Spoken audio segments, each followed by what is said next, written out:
In this video, we'll explore the life and tragic death of the soulful voice behind the Temptations, David Ruffin. We'll take a closer look at the circumstances surrounding his passing and the lingering questions. Was it a tragic overdose, or could there have been more to the story? We'll present the facts, different perspectives, and let you, our viewers, be the judge. Join us on this musical journey as we unravel the mysteries and celebrate the enduring legacy of David Ruffin. Don't forget to like, subscribe, and share this video with fellow music enthusiasts.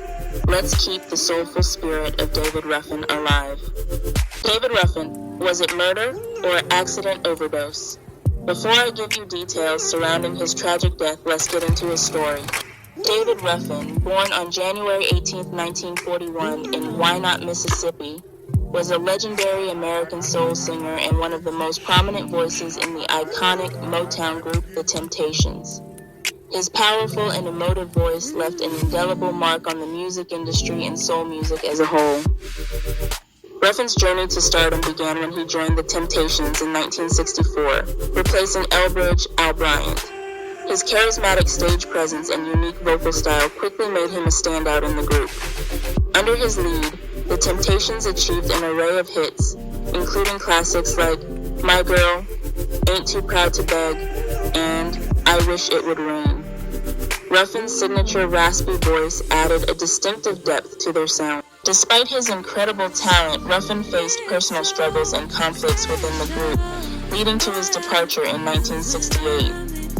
He embarked on a solo career and achieved success with songs like My Whole World Ended the Moment You Left Me and Walk Away from Love. However, David Ruffin's life was marked by challenges, including battles with addiction and legal troubles. He passed away tragically young at the age of 50 in 1991, leaving behind a legacy of soulful music that continues to inspire and move people to this day. David Ruffin was the man, the voice that made the Temptations a force to be reckoned with. Prior to him joining the group, the Temptations had a little success with songs like Dream Come True and Paradise. But once David joined them in 1964, the hits followed. Some consider David Ruffin to be one of, if not the greatest male vocalist of all time, and you get no argument here. His range and just the uniqueness of his voice puts him in a class of his own. David was the definition of a star, and in 1991 the world lost that star. But why? His death was ruled as an overdose, but was it really? In June of 1991, David had just completed a month-long tour with Eddie Kendricks and Dennis Edwards. According to Dennis, each of them were paid $50,000 apiece. They were to be given $5,000 in cash and the rest in a bank draft. But David wanted all of his in cash, and he decided to keep it all in his briefcase. Why is this important? Let's get to it. According to those who knew him, David would surround himself with low-lifes who made him feel superior. Dennis Edwards said that on the day of his death, David's main flunky, or right-hand man, called him and said, "David overdosed, but he's going to be all right. I took him to the hospital." David was taken to the hospital after he supposedly overdosed, but what happened to the money? Dennis Edwards said that he'd spoken to David earlier that day, and when he asked him about the money, David told him that he had it with him inside the briefcase. That information, combined with what Nedra Ruffin, David's daughter, said, would make many wonder what really happened.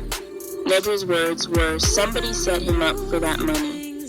That's only the tip of the iceberg, she went on to say. She felt like her father was set up by a lady named Diane Flowers. Nedra also claimed that he had scratches all over his body and his head looked swollen. She also revealed that David's clothes were bloody and destroyed in Philadelphia before his body was taken back to Detroit.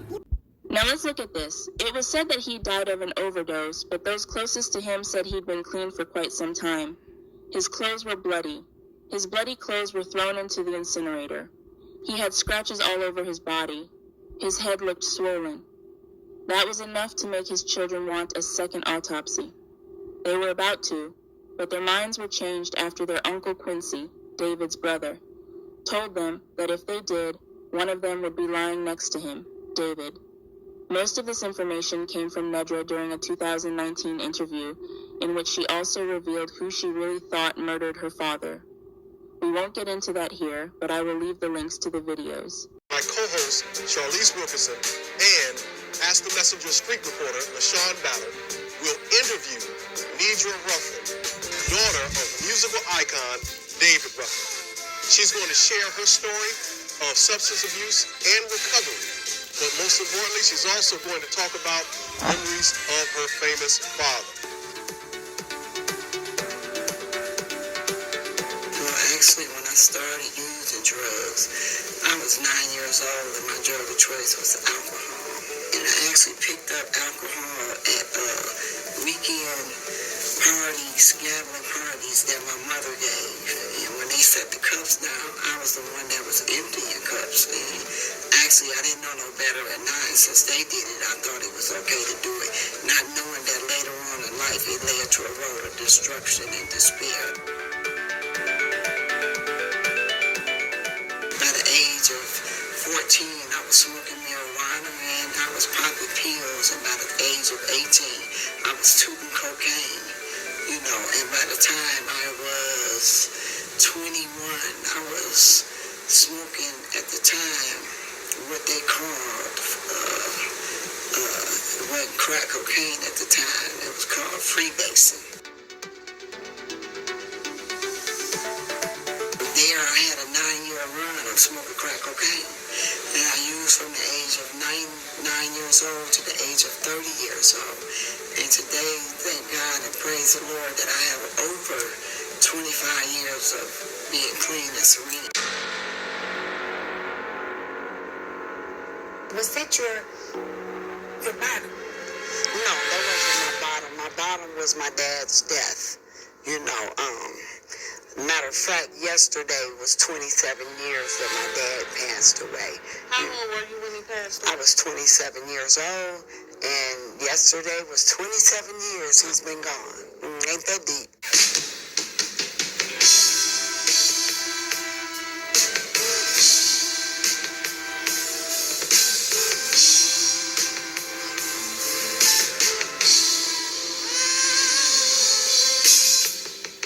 Somewhere there should be for all the world to see a statue of a fool made of stone, an image of a man who let love slip through his hand. Y'all know what? Then let him stand Yeah, I there. was using, you know, and I got clean 18 months after he passed, you know, I want to elaborate that, you know, I was the last one to talk to my dad before he passed away. When my dad passed away, it's like he taunted me and haunted me through the thoughts. And 2 weeks prior to me surrendering to active addiction, I felt like something real bad was going to happen to me. I felt like death was on me, and I didn't even owe the dope man, and wasn't nobody looking for me, so I didn't know why I was feeling that way. And on February 20th, 1993, I got up and I looked at my 3 children, and I'm like, man, this don't make no sense. I made a decision to stop using, and I said, this is my last day getting high. So I called the dope man. I got an 8-ball of crack, a $30 bag of weed, a pint and a half of ENJ, a 40-ounce of Budweiser, and I said I was going out with a bang. And as I set up and used, I felt like I was ODing, and I called upon the Lord. That voice that I heard, it was my dad's voice that spoke in my ear. Mm-hmm. The Lord let David's voice intercede in my ear. And what he said to me was, Teray, you have a chance to do something I didn't. I got rid of the crack. I got rid of the weed. I poured the liquor out. I poured the beer out. I have not looked back. And today I have over 25 years of sobriety. Because you know what? I felt that same experience when my mother passed. Yes. And then when I came to the program, to the 12-step program, they have a way of saying that some of us have to die so that some of us have to live. That's right. You believe he died so that you can live? Yep. I believe that my father had been taken away from here. I believe he died so I could live just like God took his only begotten son. I feel that way. Every day I wake up, I thank God for my father and for giving me life, a second chance at life. And you know what? My family, my siblings may not never understand, but I'm grateful that I understand. What happened to your father? They say that it's like on his death certificate, it says accidental death, drugs, right? Okay. You have one when he was stabbed too? I have a picture of him right here when he was 12 years old. I have to get it framed. My dad, you can hold that one, Sean. That's David at 12. Here, Charlize, I have one for you. I believe that's Daddy and Eddie on the bus. But, you know, Oh, that's nice. in the end, my daddy was 12. He was 14 when he came to Detroit and started his music career. That is him and Eddie on a bus. I don't know where they was going to, but on that one, he looked just like my son. But this, at the end of his role of performing, it was him, Dennis, and Eddie. And my dad called me like 4 hours before they pronounced him dead. And he said, Teray, I'll be there in 2 weeks. And I'm going to get you that car I always promised you. He said, yeah, I've been clean.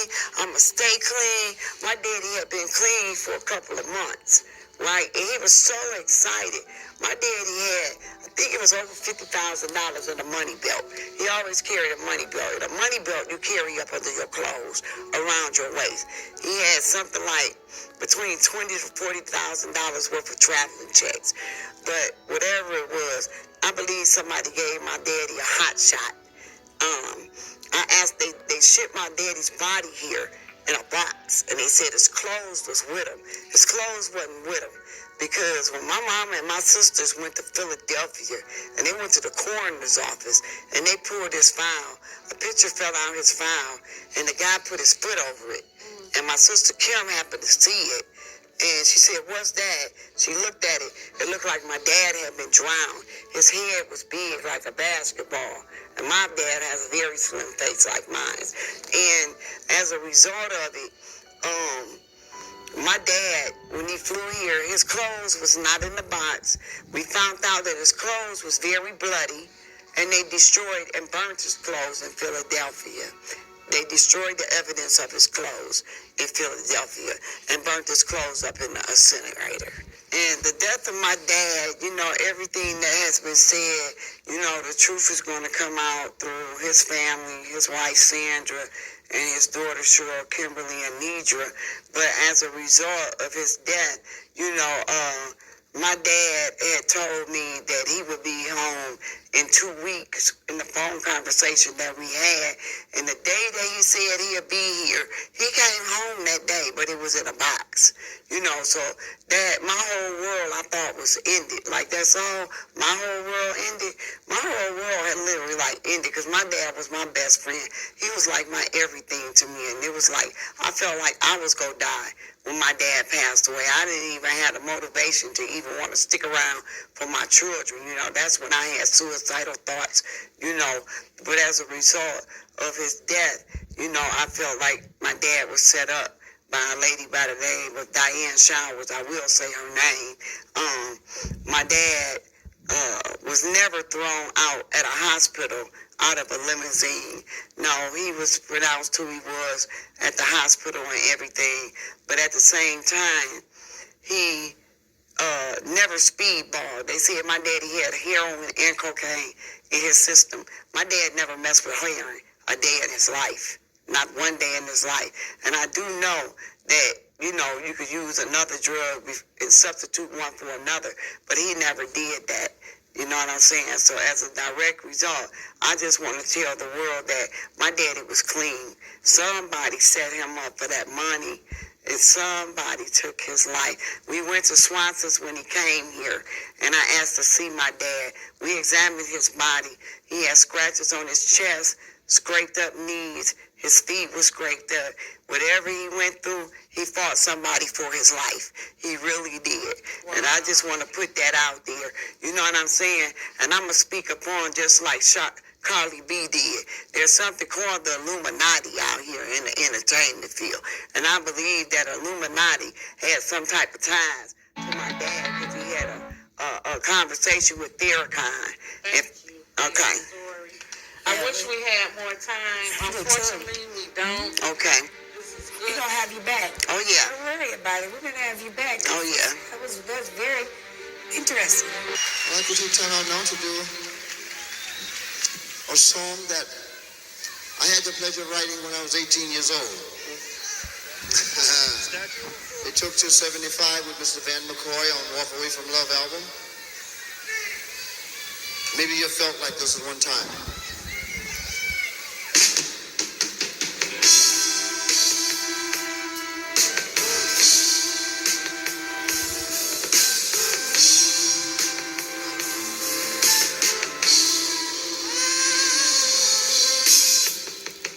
Somewhere that should be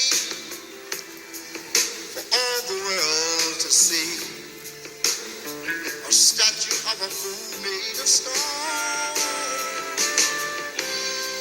an image of a man who let love slip through his hand. That person, Ashley Greason. Let's go now to addictions in entertainment. Welcome to the show. I am Lester Lewis, your host, and on today we have special guests with us, David Ruffin, who was with us before, and also our street reporter, LaShawn Battle, also Dr. Linda. Thank you guys so much for being on the show.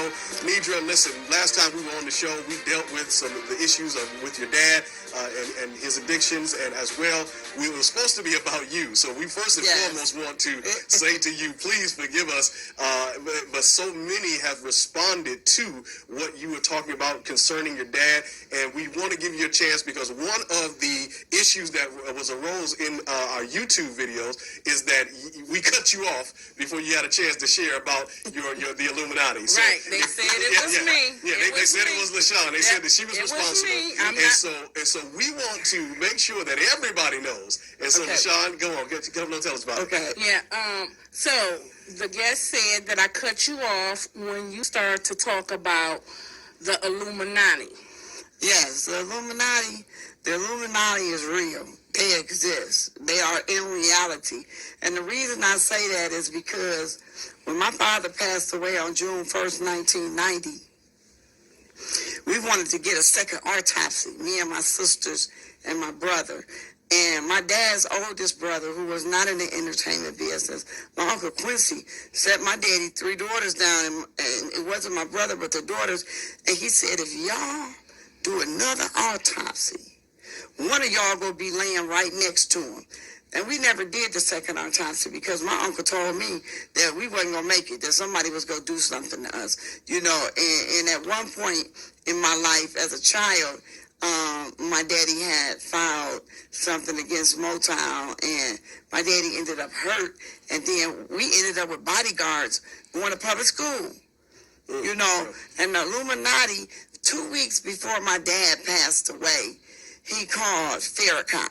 Farrakhan spoke over an hour at my dad's homegoing on June 1st, 1990. And Farrakhan had a personal talk with David's daughters and our mother. And he was the one who had entwined us about the Illuminati and said that my dad called him 2 weeks before his death and said that he wanted out. He wanted out of something. And Farrakhan told him that he'd be back in 2 weeks, and they would get together and they would talk about it, and he would help get him out of whatever he was in. Whatever he wanted out of, 2 weeks later, he was deceased. When my daddy flew here from Philadelphia, his body was flown. My daddy talked to me. I was the last person to literally have a physical conversation with my dad just a couple of hours before his death. My dad was sober. Dennis and Eddie said he'd been sober the whole European trip. Yeah, relapse is a reality, but it's not a requirement. My daddy said he was clean. My daddy said he found some property he wanted to buy in Vegas. My daddy told me he gonna buy me that car I always wanted. He was clean. But guess what? When I examined his body, Swan says, I want to see my dad. And when I examined him with my mother and my siblings, I pulled the sheet off of him. My daddy had scratches all on his neck, his chest, his knees were scraped up, top of his feet was scraped up. Whatever he did, he fought somebody for his life. He had a good fight he put up with somebody. See, ain't nobody said that. What do you think happened to David Ruffin?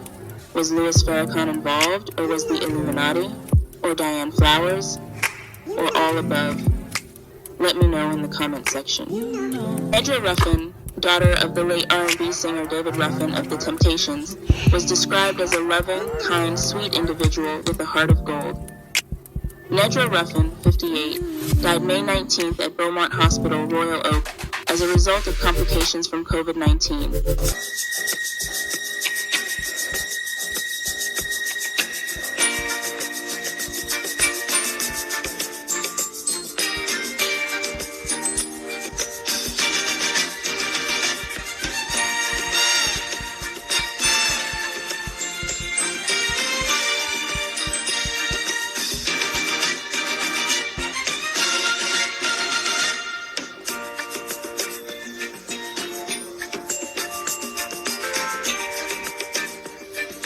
Thank you so much for watching. We hope you enjoyed the video.